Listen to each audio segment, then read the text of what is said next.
everybody doing tonight? Great. I'm Mike Brulard, and I'll be your host for another exciting edition of Toastmasters TV. Woo! Filmed on site at the Wellesley Media Center in Wellesley, Massachusetts. The purpose of today's meeting, and the purpose of any Toastmasters meeting, is to provide opportunities for the individual, such as yourself, to advance their speaking skills and the leadership skills in an open, welcoming environment. We hope that you feel inspired to maybe step out of your comfort zone and find a Toastmasters near you, but more on that later. Tonight's meeting is going to be a shortened version of a regular Toastmasters meeting. We're going to have two speakers come up and give speeches anywhere between 4 and 8 minutes. Those will be prepared speeches. After that, we'll do table topics. Table topics is an opportunity for impromptu speaking, where the speakers don't know they're coming up and don't know what the subject is. They'll have to speak for a minute or two. After that, we'll have evaluations on those prepared speeches, which will go for about 2 to 3 minutes, and we'll wrap up the meeting. Now, I personally joined Toastmasters because I wanted to get rid of all those filler words like and all those things we put in between the spaces to try to keep the silence from encroaching on us. I stayed with Toastmasters, however, because of all the great people and all the fun, and especially because there was a lot more to learn than how to get rid of those ums and ahs. I hope you're inspired today, and I hope that you're going to seek out a club. But before I tell you more about how to join Toastmasters, I'm going to welcome our first speaker. Dave is excited to be doing his icebreaker speech, which is part of his embarking on his Toastmasters dynamic leadership pathway. Today, Dave will share the first step of his Toastmasters journey, building self-confidence. He recognizes that to be a leader, it wasn't just about how you spoke, but about feeling confident about your appearance. This is the first project from the Level 1 of the Dynamic Leadership Series, and the speech will be 4 to 6 minutes long. Everyone, please welcome Dave Burton with his presentation, 3 Actions to Self-Confidence.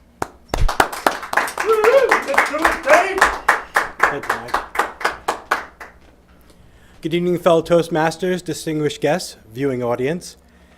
Tonight I want to share with you my journey, but I think with every journey we always start with a first step.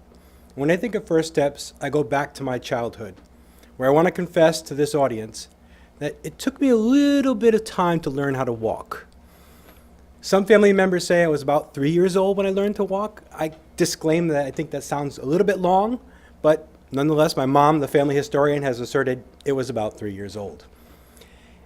But she always told me that how I started to walk was taking that first step, just one step at a time. And she would stand before me like any mother and say, come on, take the first step, take that first step.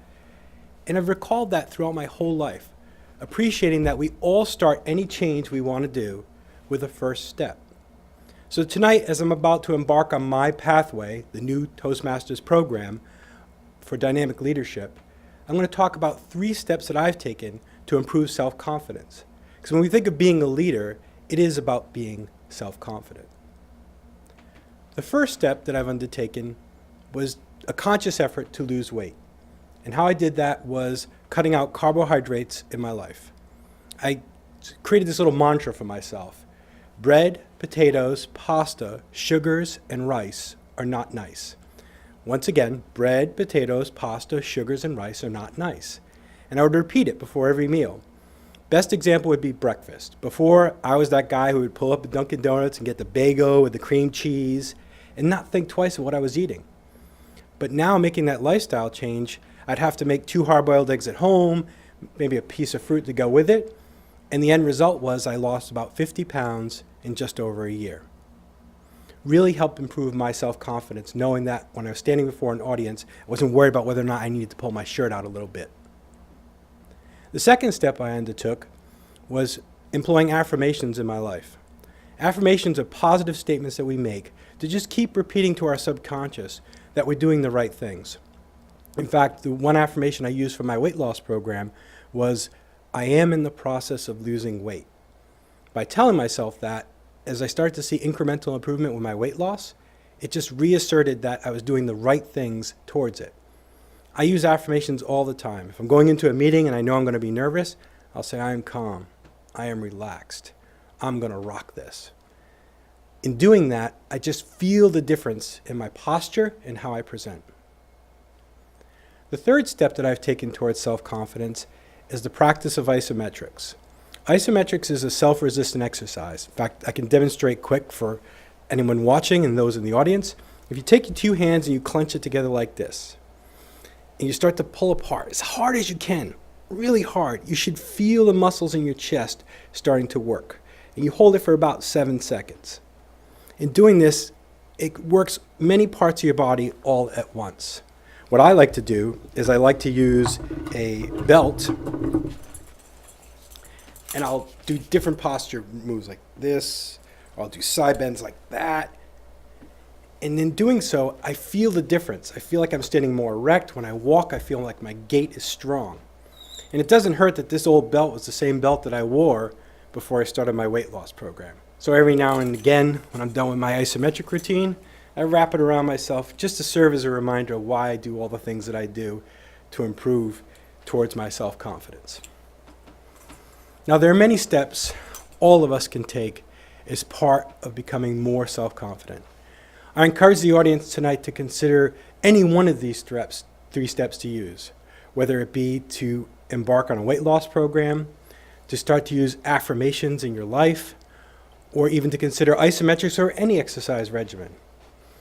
Because we all are on a journey in our lifetimes, and we all want to arrive at a place where we'll have success and complete self-confidence. Mr. Toastmaster? Thank you, Dave. I'll certainly keep that in mind. Mike, you're an awesome host. Mike, you're an awesome host. Okay. Now that fun speech was over, let's see another Toastmaster come up. Ian is outlining and simplifying the single biggest reason for why most people do not speak. Fear. Fear tries to take over our bodies and minds and inhibits our growth as speakers and as people. Ian will be talking about what this fear is and how he can learn to manage it. Please welcome Ian with Fear is the Mind Killer.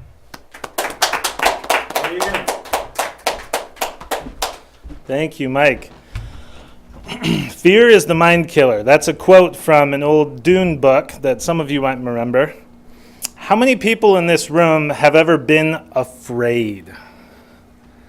Yes, everyone. I have as well. And I'm sure that many of you at home have felt that fear as well. If you've ever tried to speak publicly, if you've ever been in front of a camera, if you've ever even tried to ask out a girl or a boy, singing at the high school dance, going into the center of a circle and dancing.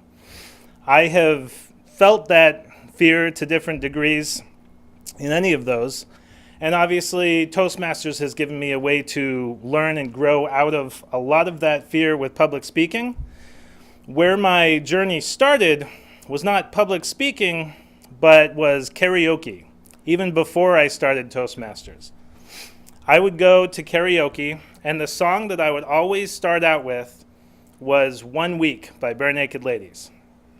Now, if any of you have heard that song, you might wonder why it was that was my opener, but it was because when I was younger, I sat with my friend and we practiced that song over and over and over and over one afternoon until we had it.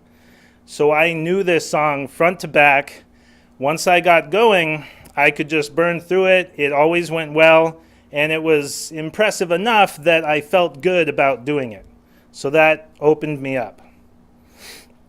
Now, for anyone that has felt fear with anything that you're doing, there are a few reasons that happens, and some things that does to your body. The basic anxiety triggers, the triggers of this fear, are the unknown, the fact that we have some situation, some concept and action, something that we don't know yet. We don't see it, we're not used to it, we're not comfortable with it. And from that, we then have the risks. What is it that's going to happen to me when I get up here and get in front of these people? Maybe I will be made to look foolish. I will lose value, social value. People will laugh at me. I'll feel bad about myself. Maybe, something bigger. Maybe if I take this step, I will lose my house. I'll lose my job. I'm scared to leave and put myself in a position that is new. Whatever the situation, this anxiety comes from the unknown and the risks, the dangers that we think will happen or could happen. So we need to understand and control what those thoughts are, what we are perceiving as the dangers in this new step that we're taking. There are 3 timelines that we have. I'll use for an example my getting up and doing karaoke. There is the forethought. Maybe the day before, maybe an hour before, maybe weeks before I even go up, it's the idea of going and doing karaoke. And that idea might cause fear.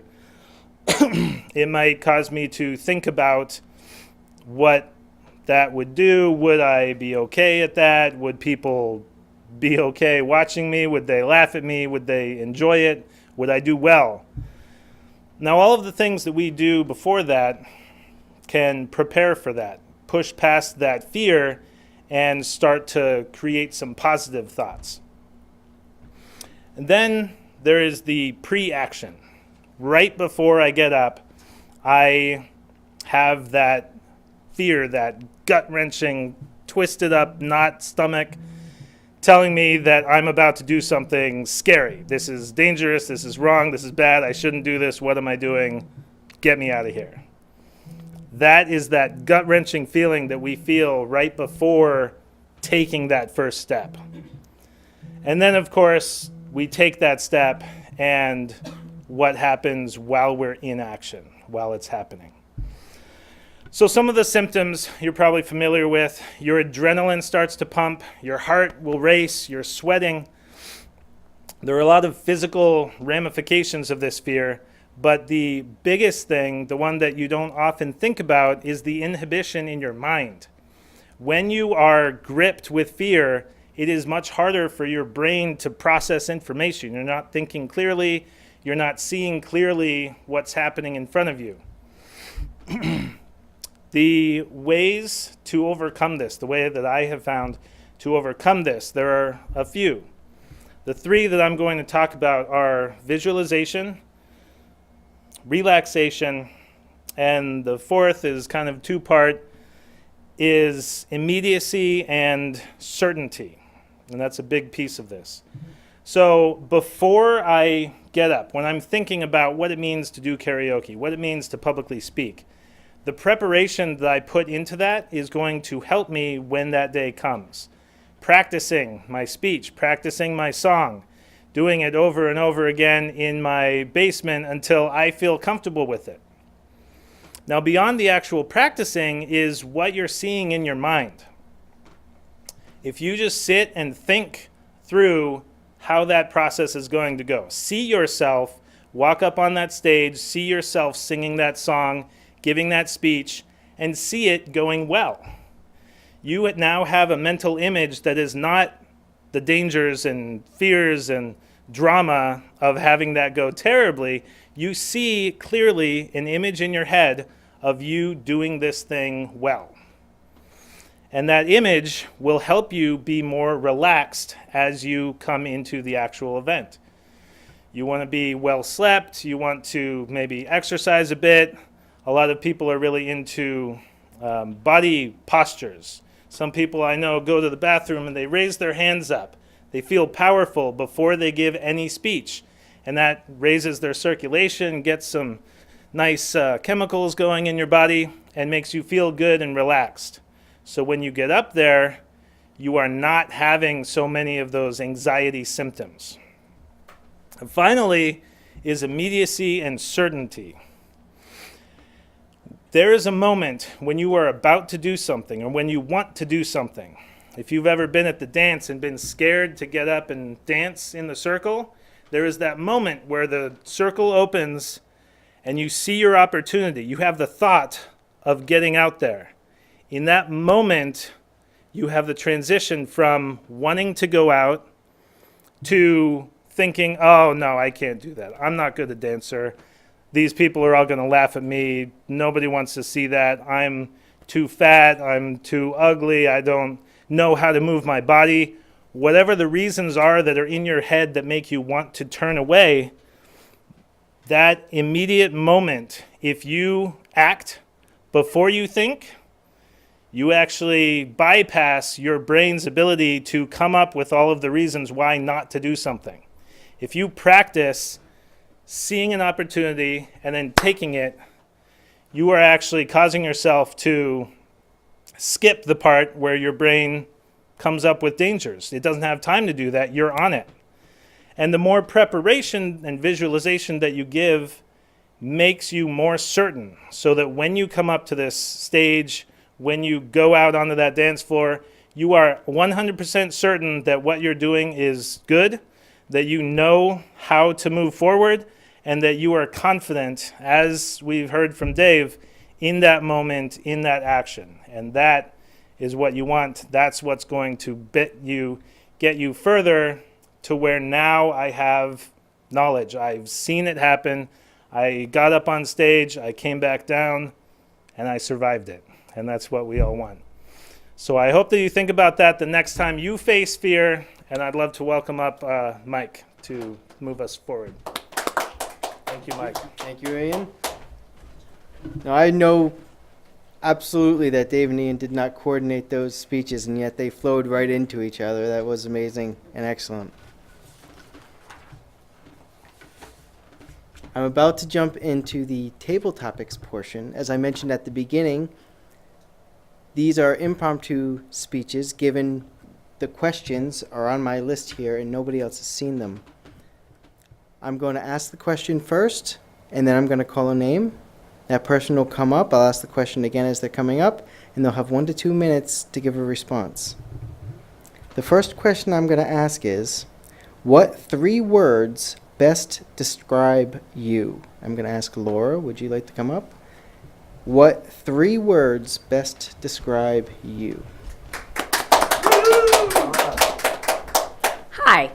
What 3 words best describe me? It's actually a question I've been asked before. Compassionate, because I really take in what people say and think a lot about it. Authentic. I absolutely may not ever meet a more authentic person than myself. Really take to heart what people are saying. With me, you really, what you see is what you get. Dynamic. Dynamic is another word that I would use for myself. I never do anything a little bit. I do it with a lot of vigor, a lot of excitement. I never kind of half-ass something, for lack of a better word. Very much out there and doing the best at everything. I strive for the best I can be at anything I do. So those are my 3 words. Thank you. Thank you, Laura. The next question I have is, what's better, horror movies or romantic comedies? Why, and what's your favorite? Dave, would you like to answer this question? Sure. What is better, horror movies or romantic comedies? Thank you, Mike. Easy question for me to answer. By first starting with, I hate horror movies. Despise them. And the reason why I despise them goes back to when I was a child and I had to watch The Exorcist. I look back on it now, yes, the special effects were real kludgy and corny, but that movie scared the living daylights out of me, and still to this day does scare me. I'll also add to that, that movie Magic. For those who remember it, Magic was about a mannequin or a ventriloquist dummy. And I remember the pitch from that movie, and the commercial was, magic is fun, and now we're all dead. That kept me up many, many nights. So if I had to choose between the two, I would choose romantic movies or romantic comedies. And I guess if I had to pick one of the romantic movies, I'll go with the one that seems like it's always on TV every time I sit down to watch TV, and that's The Notebook. And I laugh when I watch The Notebook, and please understand why I say when I laugh when I watch The Notebook. Because growing up as a kid, my dad made me watch James Garner on the Rockford Files. So every time I see James Garner in The Notebook, I'm thinking, why is Jim Rockford all of a sudden now so introspective and thoughtful and a caring man when he used to just be this bum of a guy who was a detective? So of the two, yes, I would choose romantic movies over horror. Thank you, Dave. That traumatizing movie for me was Pet Sematary. I went the other way, though. I became a Stephen King fan after that. My next question is, what is your favorite season and why? Ian, would you like to take that question? Sure. What is your favorite season and why? Thank you, Michael. My favorite season is going to be fall. It's in the perfect time between hot summer and the cold winters of New England. Obviously, if you're living on the West Coast or somewhere more tropical, you're not going to get that same kind of season feel. But I've always loved the fall. Yes, in the summer, you get to stay out of school. You can run around with light clothes on and feel great. But then you got the bugs. You have the allergies, which was always a big problem for me. You have sweating and just dying of this suffocating warmth that's trapping you. As you go into spring, obviously more flowers, more allergies for me. The winter, I love to see the first snow. I like the sensation of going out and feeling like I'm wandering this Arctic tundra, and I'll get all up in my snow pants and my gloves and go climbing over snow. And that's always fun, but after a couple weeks, a couple months of that kind of cold, it's horrible. So the fall is that perfect time where it's crisp and cool. You get to see the colors on the leaves. It's not too hot, not too cold. And it's just a vibrant time of nature for me. So that's why I love fall. Thank you, Ian. Thank you, Michael. My next question is, what's the best kind of pet to have and why? Donna, would you like to take that? What's the best kind of pet to have and why?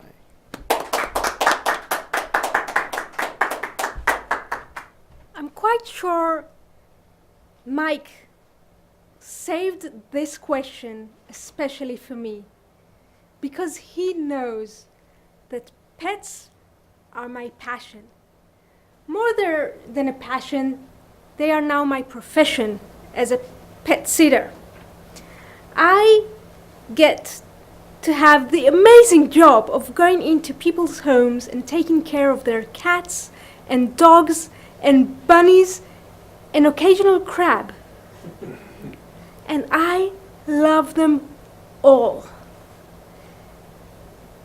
Asking the question of what the best pet is a little bit like asking, who do you love more, your mother or your father?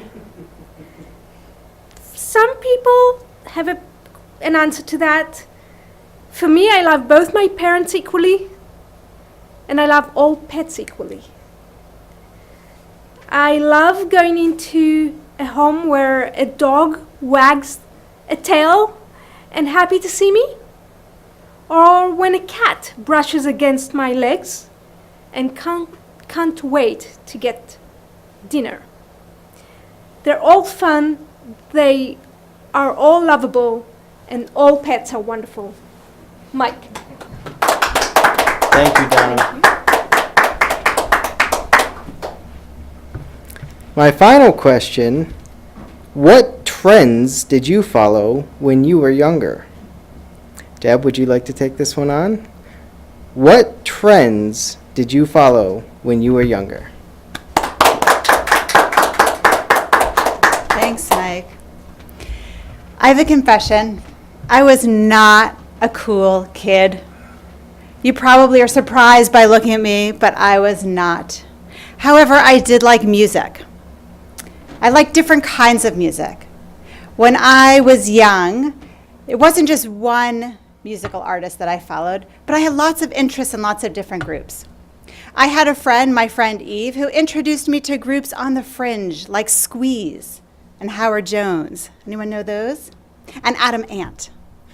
And then I had friends who introduced me to songs like American Pie. And my friend even memorized all of the words, and she would write down all of the words so we all could memorize it. I was a little bit cool when I learned those words.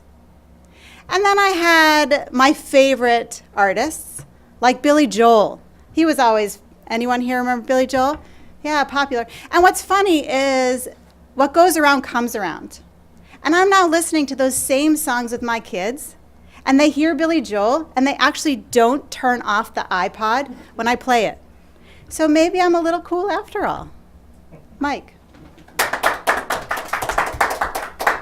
Great response. That's all the time we have for impromptu speaking today. The next portion of our meeting is moving into evaluations. I'm going to ask Donna to come up to give an evaluation on Dave's speech. Donna?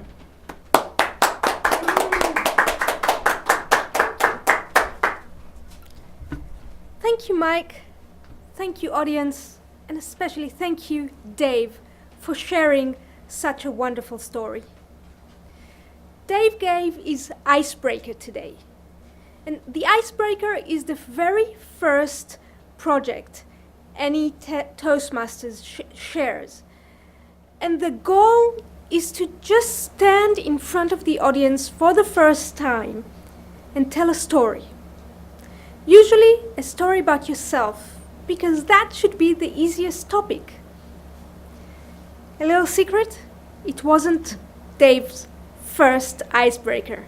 And it shows because Dave applied everything that he has learned at Toastmasters so far. One of the things that was very clear is that Dave planned his speech with very good organization in mind. There was a clear story about why is he talking about the topic, telling us about how he learned how to walk late in life, relatively. Then he told us what the three main points are, giving us the 3 steps of weight loss, affirmations, and isometrics. And then putting it all together in an end result and a call to action for everyone to make up their own 3 steps.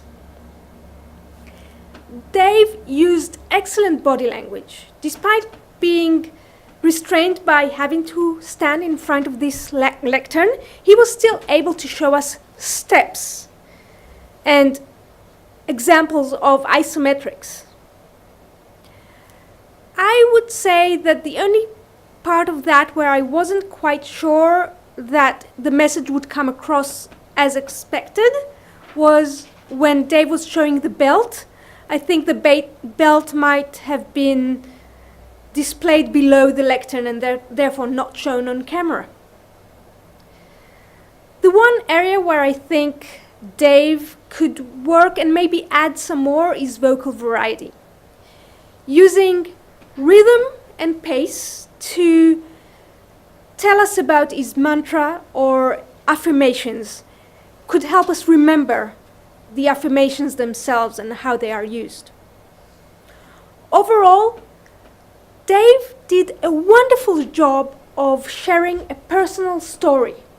And that's a personal story we can all relate to.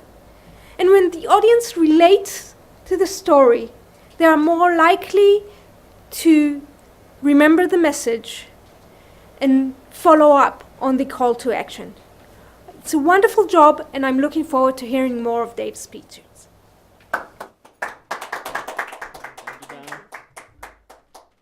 Excellent evaluation. And our second evaluation is going to be from our second speech. Deb is going to come up and give us an evaluation on Ian's speech. Thanks, Mike. It is my pleasure to evaluate Ian's speech, Fear is the Mind Killer. What a treat to listen to a speech from a competent, seasoned speaker. Ian knows the formula for successful speaking. Great speakers pay attention to what they say, the content, as well as how they say it, their body language, their voice, and their gestures. Ian did both of these really well. This is something we can all learn and put into our speeches. When we reflect on his content, the what he said, he chose a topic that was incredibly relevant and relatable to us in Toastmasters, and I'm guessing to the rest of you watching at home. We all get scared. There are things that make all of us nervous, and Ian gave a lot of great examples.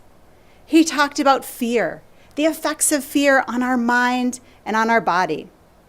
Then he gave us ways to combat this fear, to overcome it and reduce the risk of fear. He talked about visualization, about relaxation, about immediacy, and about certainty. Lots of great examples. Ian also talked in a way that was really engaging, the how of his speech. Great speakers make sure to put attention to their body language, their presence, and their confidence. Ian stood up here confidently and made eye contact with everyone in the audience.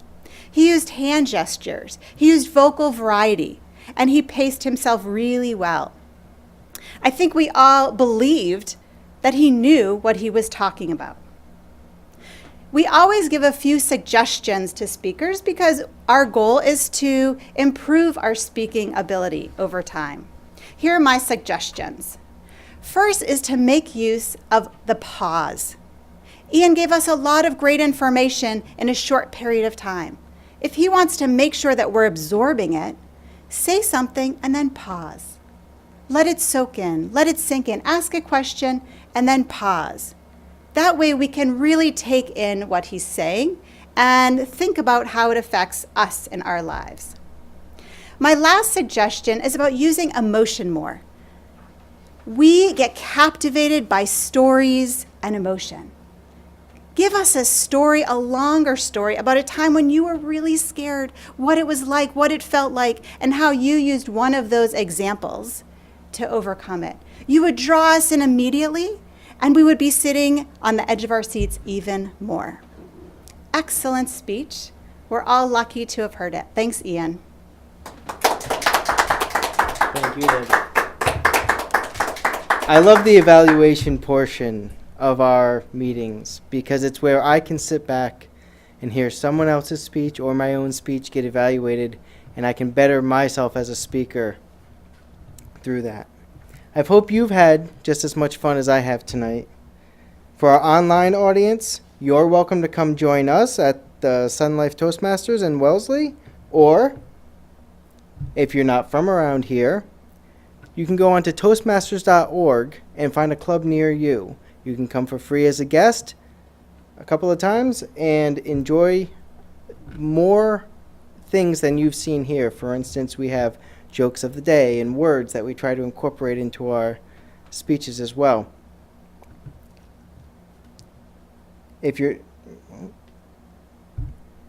That's the end of my speech. All right. Thank you all for joining us today, and we hope to see you soon.